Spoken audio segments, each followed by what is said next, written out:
Good morning সবাইকে। আজকে আষাঢ় মাসের অমাবস্যা মঙ্গলবার, মায়ের এই পুজো হুম সারা হলো। সকল ভক্তগণেদের অনুরোধ রইল এখানে আসার জন্য। যার যাই হোক, কারু বাচ্চা না হলে বা কারু রোগ জ্বালা ব্যাধি কার কি আছে আমি তো জানি না। এখানে মায়ের চরণ দর্শন করলেই, মায়ের ফুল জল নিয়ে গেলেই, 7টা প্রতিষ্ঠা করা পুকুরের জল আছে মায়ের আদেশে, সেটা দেওয়া হয়। জবা ফুল মায়ের চরণের যে পুজো হয়, জবা ফুল মায়ের চরণ থেকে তুলে নিয়ে দেওয়া হয় সব ভক্তদেরকে।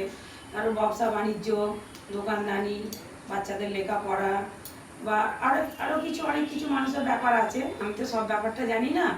তো অনেক মানুষের অনেক কিছু সমস্যা, যে কোনো সমস্যা নিয়ে মানুষ আসুক, মা সবাইকে, কাউকে খালি হাতে ফেরায় না।